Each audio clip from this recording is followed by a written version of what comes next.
Hey, what is up guys? This is Anthony, aka BatBomb82, and today I'll be doing a review of the DC Comics Designer Series Greg Capullo Wonder Woman from DC Collectibles. Taking a look at the front, we can see that the figure is showcased in a window box packaging with the DC Comics Designer Series blurb at the bottom. Turning the box around, we can see all four figures from this wave, including the Joker, Survival Batman, Wonder Woman, and the Flash. So with the box out of the way, let's crack this figure open and see what we have inside. And here is Wonder Woman out of the box, and to be honest, this is an okay figure with a few highlights here and there. So with this piece finally in hand, let's take a closer look at Wonder Woman. Alright guys, now let's take a closer look at Wonder Woman here. First and foremost, I want to say that I do love Greg Capullo's artwork. I think he's just such a talented artist, and I do love everything that he does. But on my honest opinion, I don't think his artwork translates all that well to this figure. The face looks okay for the most part. The eyes look great. Love the paint apps they used for that bright blue and whatnot, and then the tiara looks really clean. The lips look really clean. But something about her face right there, I don't know. I don't really like it. I don't know if she just looks startled or, I don't know, just that face is just too straightforward. It almost seems like there's just no expression whatsoever. She almost looks dead behind those eyes, and you know, I don't know. I'm not feeling that head sculpt whatsoever. The hair looks great. Love the way the hair flows. We do get a nice gloss paint for the hair. That just, look at how that just wind blown right across like that. I think it came out really, really good. So from certain angles it looks okay, but just straightforward, that face to me is just, honestly, it's kind of bad. I don't really like it. But the paint apps on this entire figure are very, very nice. I love them quite a bit. The reds are really solid. This dark blue that we got going on here for the boots and whatnot came out really clean. Loving the silvers that we get for like her wrist gauntlets, her belt line right here, and the Wonder Woman breast logo. Came out really good. I love the flesh tone that they're using for this figure. Came out really nice and clean. I love them quite a bit. And her shape is actually pretty good too. The shape of her just feels like on Amazon.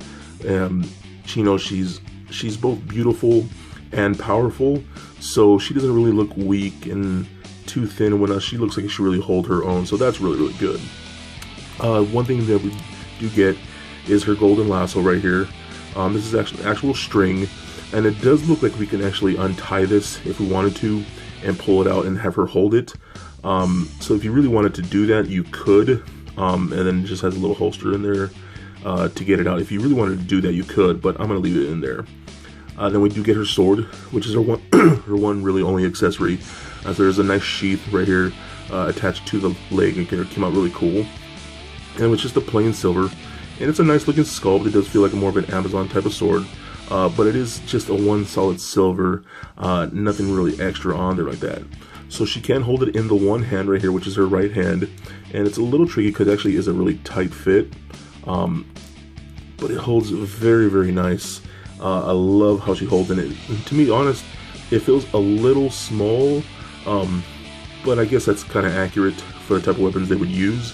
But I just kind of wish it was a little bigger, honestly. But overall, it still works pretty good, and I like it quite a bit. So let's get into the articulation now. So the articulation works pretty good for the most part. It does lack in a few places. The head is on a ball joint, rolls around just like that, which is pretty good. It does turn left and right. The hair is sculpted in a way so when you do turn the head, it kind of goes over the shoulders and whatnot, so it doesn't really hinder whatsoever. It works pretty good.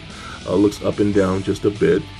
Her arms, her shoulders are ball hinged, so they can allow to go up and down just like that and out about that far. You get a single bend at the elbow, which works really good, and then a single wrist cut that allows it to turn and rotate the wrist left and right just like that. Again, with one of these female figures from DC Collectibles, we get nothing at the waist or at the upper torso here, so she cannot rotate, she can't crunch forward, anything like that. So that's pretty disappointing. Would like all figures to have some type of ab crunch feature or a waist cut or something like that, so that figure lacks in that aspect as well. Then it's just a single standard articulation for the thigh and the leg. Allows it to kick up just like that back about that far.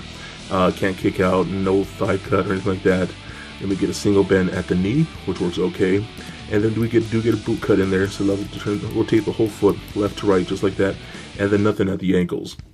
So overall, this is a cool looking figure for the most part. Especially we're getting more like a new 52 in Greg Capullo's art. Wonder Woman, I think it's okay. It's nothing great or something spectacular, honestly. But if you really are a diehard Greg Capullo fan and you really want to complete this wave, then I definitely think you should try picking it up. For all the hardcore fans out there, especially with the next Wonder Woman film coming out, I think you would absolutely love it in your collection. So for a quick comparison, here she is standing next to two other Wonder Woman figures, including the new 52 Wonder Woman from the Justice League 7-pack, and the DC Comics Designer Series J. Lee Wonder Woman, also from DC Collectibles. Also for comparison, here she is standing next to the other two Greg Capullo figures from this wave that I've already previously reviewed. And for a quick size comparison, here she is standing next to little Lego Bat Bomb. So there it is, guys.